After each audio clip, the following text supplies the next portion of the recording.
নমস্কাৰ, এই ভিডিঅ'টিত আজি আমি সপ্তম শ্ৰেণীৰ অংকুৰণ পাঠ্যপুথিৰ ৬ নং পাঠ নোকোৱাৰ পৰিণাম নামৰ পাঠটিৰ প্ৰশ্ন উত্তৰখিনি আলোচনা কৰিম। সেয়ে আপোনালোকে ভিডিঅ'টি প্ৰথমৰ পৰা শেষলৈ চাব। ১ নং প্ৰশ্ন, নাটিকাখনিৰ কথাখিনি কাহিনী আকাৰে কোৱা।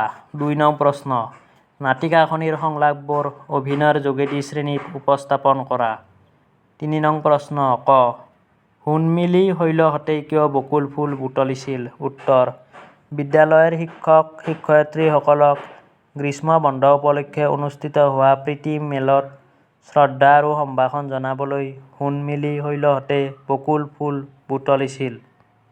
খ নং প্ৰশ্ন, চোৱাচোন ফুলবোৰ কিমান সতেজ আৰু জীপাল। কথাষাৰি কোনে কাক কৈছিল? উত্তৰ: চোৱাচোন ফুলবোৰ কিমান সতেজ আৰু জীপাল কথাষাৰি মালতীয়ে সোণমিলি আৰু শৈলবালাক উদ্দেশ্যি কৈছিল। গ নং প্ৰশ্ন, সাংস্কৃতিক অনুষ্ঠানৰ আৰম্ভণিত কোনটো গীত গাইছিল? উত্তৰ: সাংস্কৃতিক অনুষ্ঠানৰ আৰম্ভণিত শ্ৰী শ্ৰী মাধৱদেৱ বিৰচিত তেজৰে কমলাপতি নামৰ বৰগীতটো গাইছিল। খ নাচি থাকোঁতে কোন মূৰ্ছা গৈছিল? উত্তৰ: নাচি থাকোঁতে শৈলবালা মূৰ্ছা গৈছিল। ঙ শৈলবালাই ভুগি থকা বেমাৰটোৰ নাম কি? উত্তৰ: শৈলবালাই ভুগি থকা বেমাৰটোৰ নাম হ'ল মৃগী। প্ৰথম ছ, সময়ৰ টিকনিডাল হেনো আগফালে উৰে, এই বাক্যশাৰী কোনে কি প্ৰসংগত কৈছিল? উত্তৰ: এই বাক্যশাৰী সোণমিলিয়ে বিদ্যালয়লৈ যোৱাত পলম হ'ব বুলি ভাবি কোৱা প্ৰসংগত শৈলবালা আৰু মালতীক কথাষাৰ কৈছিল। ৪ নং প্ৰশ্ন, প্ৰসংগ-সংগতি দৰ্শাই ব্যাখ্যা কৰা। কুসংস্কাৰ আৰু লোকনিন্দাৰ ভয়ত অনেক লোকে সন্তানৰ বেমাৰ লুকুৱাই ৰাখে। সময়ত ই হয়গৈ সৰ্বনাশৰ মূল। উত্তৰ: প্ৰসংগ। উক্ত কথাষাৰ আমাৰ পাঠ্যপুথি অংকুৰণৰ অন্তৰ্গত নোকোৱাৰ পৰিণাম নামৰ পাঠটিৰ পৰা তুলি দিয়া হৈছে। সংগতি: সমাজত চলি থকা অন্ধবিশ্বাসৰ বশৱৰ্তী হৈ মানুহে বেমাৰ-আজাৰ লুকুৱাই ৰাখে আৰু পাছলৈ এনে ৰোগ দুৰাৰোগ্য ৰোগলৈ ব্যাধিত হয়। এই প্ৰসংগতে ডাক্তৰ পেগুৱে উক্ত কথাষাৰ কৈছিল। ব্যাখ্যা: শৈলবালা নৃত্যৰত অৱস্থাত হঠাৎ মূৰ্ছা গৈ বাগৰি পৰিছিল।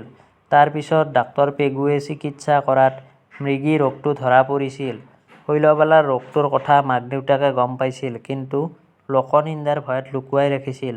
অন্ধবিশ্বাসৰ বাবে বহু সময়ত মানুহে বেমাৰ-আজাৰ লুকুৱাই ৰাখে, পাছলৈ এনে ৰোগ দুৰাৰোগ্য ৰোগলৈ ব্যাধিত হয়।